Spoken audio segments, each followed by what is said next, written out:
Dobar dan. Evo nalazim se u apoteci Ibn Sina. Sa mnom još sam se malo predstaviti i nešto reći. Danas je dan borbe protiv šećerne bolesti. Svjetski dan borbe protiv šećerne bolesti. Dobar dan, ja sam Astra Novac-Zbigović, direktor ustanove apoteke Ibn Sina Tuzla. Da, danas je 14. novembar, svjetski dan borbe protiv dijabetesa mellitusa.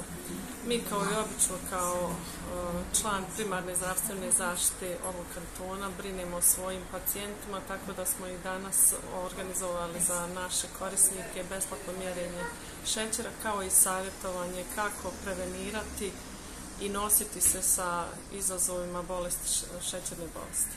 Ta bolest je jedna od najširenijih u svijetu. Kakva je preporuka pacijentima, vašim korisnicima?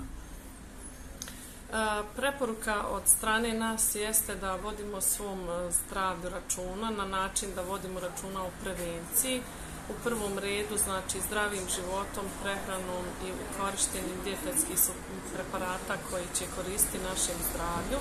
A ako dođemo već u situaciju da se moramo liječiti, da to budu provjereni preparati i da se pridržavamo uputa kako ljekara, tako i nas, farmaceuta i